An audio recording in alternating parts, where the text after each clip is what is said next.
Here's exactly how to pay off your home in less than 10 years without being rich, without making extra payments on your mortgage, without changing your financial habits.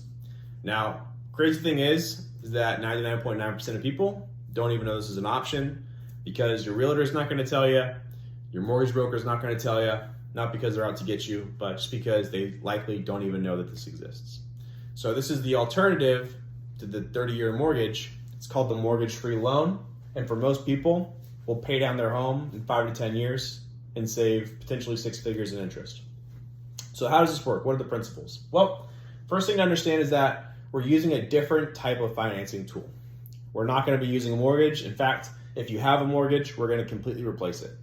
We're going to replace it with what's called the mortgage-free loan.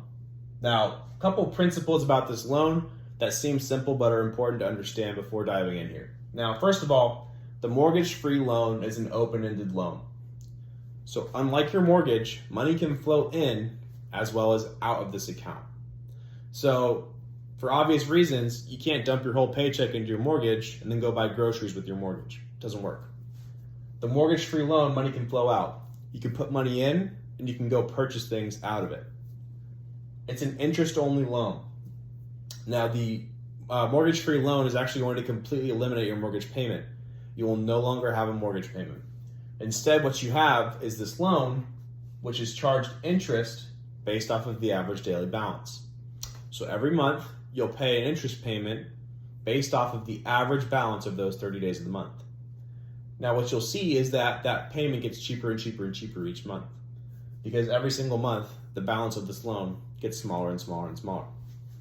So let's look at something really simple and seems obvious, but is important to understand. The typical mortgage. What's this look like? Well, most households, their income, right, they put their paycheck into a bank account each month. Seems obvious. From that bank account, they pay for their expenses, they make their mortgage payment, and whatever's left over sits in their bank account as savings, right? So if I earn $10,000 a month, make my mortgage payment, make my expenses, maybe I have a couple $1,000s left over by the end of the month, which sits in my bank account as savings. Seems simple, but it's important to understand that all this strategy is doing is redirecting the flow of our money.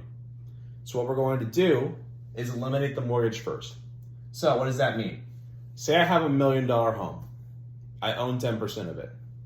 I'm going to go to the bank, and the banks that we work with are going to give you a $900,000 line of credit. They're going to give you a line of credit equal to up to 90% of the value of your home. What that's going to do is completely pay off your mortgage. So day one, you no longer have a mortgage, you no longer have a mortgage payment. What you now have is a $900,000 line of credit that you have access to. What does that allow us to do? Well, it allows us to completely redirect the flow of our income. So instead of our income just sitting in our bank account each month, our income is going to flow into this mortgage-free loan.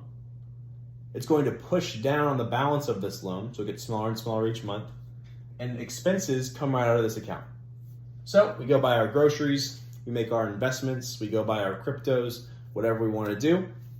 At the end of every month, we're going to have a smaller and smaller balance as long as we're a savings-based household. What does that mean?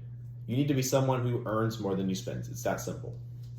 Now, say we earn $10,000 each month. Our expenses are equal to $5,000 between our groceries, our interest payment, investments. That means that the $5,000 that was left over and would just be sitting in our bank account as savings is actually pushing down on the balance of this loan, giving us a larger and larger line of credit, but a smaller and smaller balance and a smaller and smaller interest payment each month.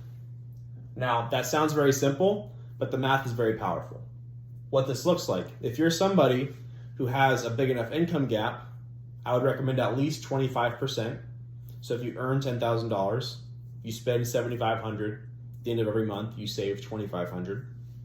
This is going to end up paying down your home in less than 10 years and saving you potentially tens of thousands, hundreds of thousands of dollars in interest. Now, what's required for this to work in the first place? Well, just to qualify, you need good credit. So it's going to be different for everybody, but you need to have a good credit score, typically 700 and above. You need to have an income gap. That's the basis of this strategy. Do you earn more than you spend each month? So, like I said, at least 25% of an income gap would be a great place to start to see if this is going to work for you. So again, if you earn 10 grand, You spend $7,500, you have $2,500 left in your bank account at the end of every month. Now, this works for people of all incomes. So, whether you earn a little bit of money or a lot of money, the important piece is your income gap, the gap between your income and your expenses. You have to own at least 10% of your home. So again, we're going to pay down your mortgage day one. You will no longer have a mortgage payment. The banks will loan you up to 90% of the value of your home, which means you need to own at least 10% of your home. Now, the more you own of your home, the better.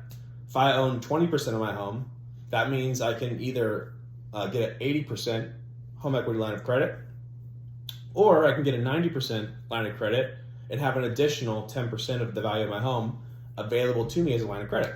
So if I'm $1 million home and I have an $800,000 outstanding balance, I can borrow $900,000, pay off my mortgage, and then have an additional $100,000 as a line of credit. So just more flexibility, right? More cash flow, basically more spending power.